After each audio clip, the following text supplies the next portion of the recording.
Baik, Assalamualaikum warahmatullahi wabarakatuh. Perkenalkan di sini saya Seri Aika Roman dengan NIM B1B1230008. Di sini saya memenuhi tugas tata kelola keuangan yaitu bab 5. Langsung saja ke materi. Materi yang pertama yaitu penerimaan negara. Sekarang tibalah saatnya untuk membicarakan sumber pembiayaan bagi kegiatan pemerintah yang disebut pula sebagai sumber penerimaan negara. Telah diketahui bahwa kegiatan pemerintah semakin meningkat baik dalam masyarakat kapitalitas maupun lebih dari dalam masyarakat sosialis. Sehingga konsekuensinya maka diperlukan pembiayaan atas pengeluaran negara yang tidak sedikit jumlahnya. Sesuai dengan semakin luasnya kegiatan pemerintah, maka pengeluaran atau pembiayaan dari pemerintah itu semakin besar. Nah, agar supaya kebutuhan biaya bagi pengeluaran nggak dapat dipenuhi, maka negara memerlukan aliran uang masuk ke kas negara sebagai penerima negara. Nah, disitulah yang dimaksud penerimaan negara, yaitu kebutuhan atau uang masuk yang akan diperoleh dari berbagai sumber nantinya. Nah, itu masuk ke kas negara yang disebut sebagai penerimaan negara. Lanjut, yaitu sumber-sumber yang pertama yaitu sumber-sumber penerimaan negara. Sumber penerimaan negara adalah artinya sebagai penerima atau pemerintah dalam arti yang seluas-luasnya, yaitu meliputi penerimaan pajak, terus penerimaan yang diperoleh dari hasil penjualan barang dan jasa yang dimiliki oleh atau dihasilkan oleh pemerintah, pinjaman pemerintah, pencetakan uang, dan lain sebagainya. Dalam kenyataannya, tidak dapat ditarik suatu batas yang terbatas terhadap macam-macam sumber penerimaan negara. Jadi, sumber kas dari duit penerima negara itu dari berbagai sumber, banyaknya sumber yang tadi saya sebutkan di atas. Nah, yang dapat ditempuh negara untuk mengumpulkan uang atau penerima pada intinya dapat digolongkan sebagai berikut. Yang pertama adalah A. Pajak. Yang dimaksud dengan pajak ialah pembayaran iuran oleh masyarakat kepada negara dan dapat dipaksakan dan tanpa balas jasa. Secara langsung bisa ditunjuk misalnya pajak kendaraan bermotor, pajak penjualan barang mewah. Nah, jadi yang dimaksud pajak di sini adalah pajak yang dikeluarkan oleh masyarakat melalui contohnya dalam pembelian pembelian sepeda motor.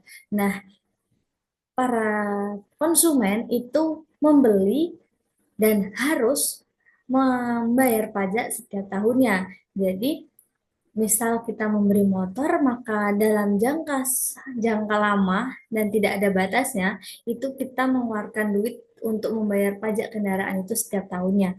Nah, yang kedua ada pajak retribusi. Yang dimaksud retribusi ialah suatu pembayaran dari rakyat kepada negara, di mana kita dapat melihat adanya hubungan antara balas jasa yang langsung diterima dengan adanya pembayaran retribusi, misalnya uang kuliah, uang langganan air minum, atau uang listrik. Nah, retribusi ini yang intinya itu yang dapat diartikan mudah itu uang rakyat atau uang yang kita keluarkan untuk pemerintah itu, nah itu dapat kita rasakan. Contohnya dalam KIP, contoh dalam KIP kuliah atau Kartu Indonesia Pintar yang dibiayai oleh pemerintah gitu. Lanjutan, keuntungan dari perusahaan-perusahaan negara, yaitu penerima yang berasal dari sumber atau merupakan penerima dari hasil penjualan barang yang dihasilkan oleh perusahaan-perusahaan negara. Terus sumbangan masyarakat untuk jasa-jasa yang diberikan oleh negara seperti pembiayaan perizinan atau lisensi, tol atau pemungutan sumbangan pada jalan raya tertentu seperti Jagorawi. Terus hasil dari undian negara dengan undian negara, negara akan mendapatkan dana yaitu perbedaan antara jumlah penerima dari lembaran surat undian yang dapat dijual dengan suara semua pengeluaran-pengeluaran termasuk hadiah yang diberikan oleh pemenang dari undian tersebut kepada negara tersebut. Lanjutan, pinjaman. Pinjaman atau utang negara itu dapat berasal dari luar negeri maupun dari dalam negeri. Pada umumnya, negara-negara yang sedang berkembang mengandalkan pembiayaan pembangunan sebagai sebagian besar pada pinjaman. Nah, jadi Kepada negara yang berkembang, itu biasanya dia meminjam utang itu untuk mengembangkan pembangunan. Nah, misalnya Indonesia mau membangun tol. Nah, itu biayanya itu biasanya kita pinjam oleh luar negeri maupun dalam negeri gitu. Terus yang kedua ada hadiah. Sumber dana jenis ini dapat terjadi seperti pemerintah pusat memberikan hadiah kepada pemerintah daerah atau dari swasta kepada pemerintah, dan dapat pula terjadi dari pemerintah suatu negara kepada pemerintah negara lain. Nah, itu hadiah itu diberikan kepada semua orang. Nah, yang beruntung. Terus yang poin yang kedua ada distribusi beban negara. Nah, hal penting dalam menentukan sumber keuangan negara adalah memecahkan masalah mengenai prinsip-prinsip yang harus ditempuh untuk mendistribusikan beban keuangan negara kepada para anggota masyarakat. Kita mulai dengan sumber penerimaan negara yang berasal dari pajak, karena pajak adalah sumber penerimaan negara yang paling terbesar dari semua negara manapun juga. Tetapi pengertian ini diperluas, yaitu untuk mengatur kegiatan-kegiatan baik, kegiatan produsen maupun konsumen dalam mencapai tujuan masing-masing. Dengan melalui sistem perpajakan, negara dapat menghasilkan atau dihasilkan barang-barang tertentu yang tidak dikehendaki oleh pemerintah, dan dapat pula negara mencegah konsumen konsumsi barang-barang tersebut yang diperkirakan akan mengganggu kenyamanan masyarakat. Terus, menurut para ahli atau Swiss canons, dalam mendistribusikan beban negara, atau dengan kata lain, karena kegiatan negara sebagai besar dibiayai oleh penerima dari pajak, maka berarti ada masalah bagaimana pengenaan atau pembayaran pembebanan pajak kepada wajib pajak. Dalam pengenaan pajak itu, Adam Smith telah mengajukan beberapa prinsip bagi pengenaan pajak yang baik, disebut dengan Smith Canons, ya artinya prinsip keadilan. Artinya adalah bahwa beban pajak harus sesuai dengan kemampuan relatif dari setiap warga pajak. Perbedaan dalam sistem penghasilan terus digunakan sebagai dasar di mana distribusi beban pajak itu dalam artian uang yang penting, tetapi beban real dalam arti kepuasan yang hilang juga harus diperhatikan. Nah, prinsip keadilan itu berarti setiap uang yang dikeluarkan oleh konsumen atau masyarakat itu harus berdampak balik kepada masyarakat tersebut. Nah, terus yang kedua ada prinsip kepastian, di mana pajak hendaknya tegas dan jelas dan pasti bagi setiap wajib pajak, sehingga mudah dimengerti oleh mereka dan juga akan memudahkan administrasi negara tersebut. Nah, berarti masyarakat, sistem pemerintahannya itu dalam sistem perpajakan itu harus jelas, dan dari setiap perpajakan itu apa namanya harus memiliki administrasi negara yang jelas gitu. Terus prinsip kecocokan atau kelayakan.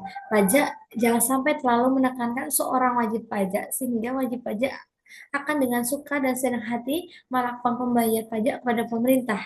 Nah, prinsip kelayakan ini apabila ada contohnya dari konsumen itu sadar bahwa saya warga negara Indonesia itu harus membayar pajak seperti yang sudah ditetapkan oleh pemerintah. Nah, itu adalah prinsip kecocokan antara pemerintah dengan masyarakatnya. Gitu. Terus lanjutan yaitu prinsip ekonomi, hendaknya pajak akan menimbulkan kerugian yang minimal, dalam artian jangan sampai biaya pemungutannya itu lebih besar daripada jumlah penerima pajak.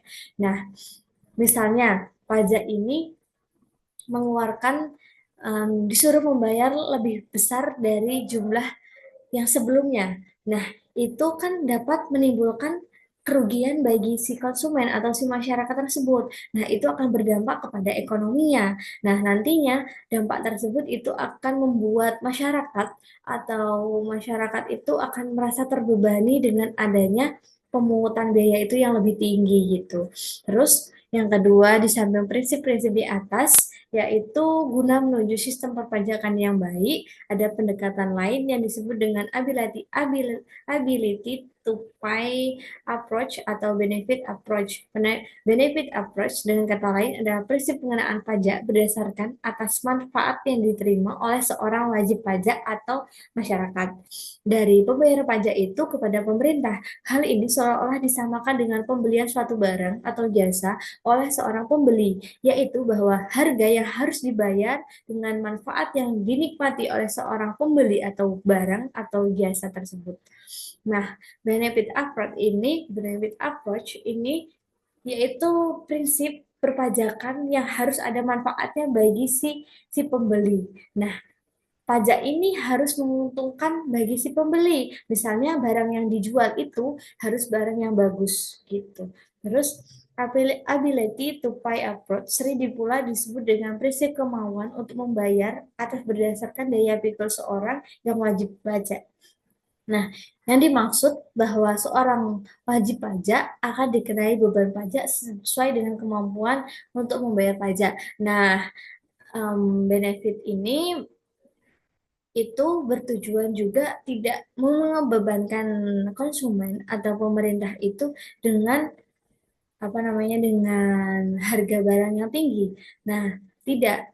Maka muncullah ability to pay upward ini adalah untuk menyesuaikan kemampuan dari si konsumen atau masyarakat itu untuk membayar pajaknya gitu. Jadi di sini tidak ada pemaksaan dari pemerintah itu untuk membayar pajak sedemikian berapa nominalnya gitu. Terus lanjutan, kedua pendekatan di atas adalah pendekatan berdasarkan prinsip kesamaan atau quality, di mana prinsip kemanfaat benefit principle berdasarkan atas kesamaan manfaat yang diterima oleh wajib pajak sesuai dengan pajak yang dibayarkan. Sedangkan prinsip kemauan membayar berdasarkan atas kesamaan pengorbanan yang sesuai dengan kemampuan yang seorang wajib untuk membayar pajak. Terus yang selanjutnya adalah konsep quality service, sebuah prinsip di mana kemampuan untuk membayar pajak berdasarkan atas kesamaan. Maka yang dimaksud dengan sama di sini adalah pembayaran dalam arti beban real atau real burden yang diderita atau yang dirasakan oleh seorang masyarakat. Beban real ini diukur dengan besarnya kepuasan atau guna yang hilang karena perpanjangan tersebut. Dengan besarnya kepuasan atau guna yang hilang oleh perpanjangan tersebut, maka timbullah konsep kesamaan pengorbanan batas atau marginal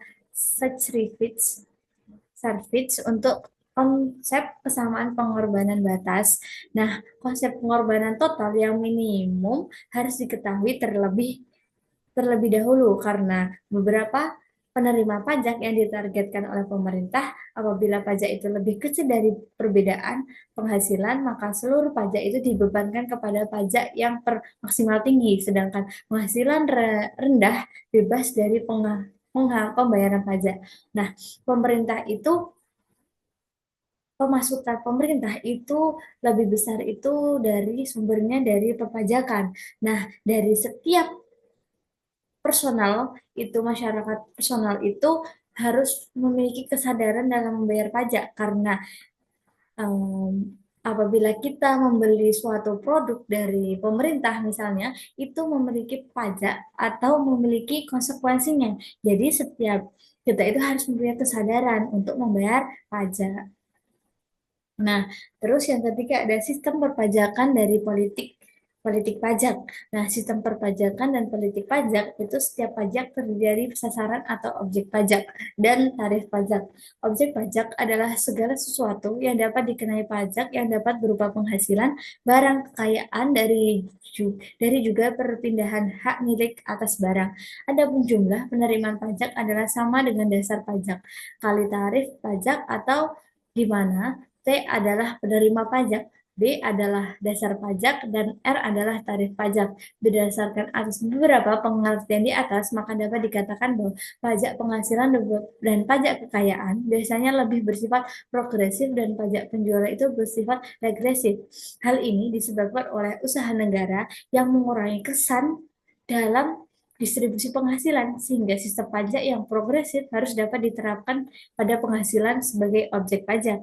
Nah, bukan pada transaksi penjualan. Di lain pihak, pajak penjualan bersifat regresif karena setiap transaksi yang sama dikenakan tarif pada penjualan yang sama, sehingga walaupun ada orang yang penghasilannya tinggi, tetapi dikenakan pajak yang sama besarnya dengan orang penghasilan rendah ketika mereka mengadakan transaksi yang sangat besar nilainya.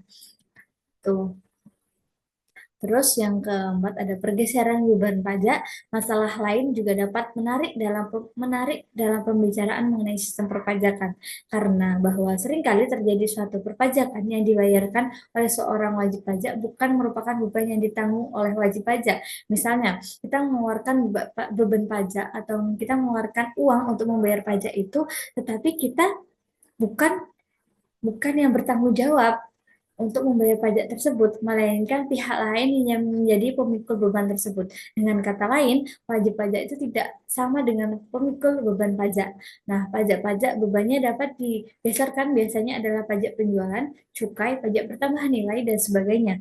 Penjelasannya, perbuatan perpajakan adalah perbuatan menghindari dari pembayaran beban pajak yang sifatnya lunak. Artinya tidak ada sanksi hukuman dan banyak orang tidak mempersoalkannya. Oleh karenanya, perbuatan pergeseran pajak itu tidak dapat dikatakan melanggar hukum karena diketahui bagaimanakah terjadinya pergeseran pajak itu dan beberapakah beban pajak yang dapat digeserkan oleh wajib pajak dan berapa pula yang harus ditanggungnya sendiri.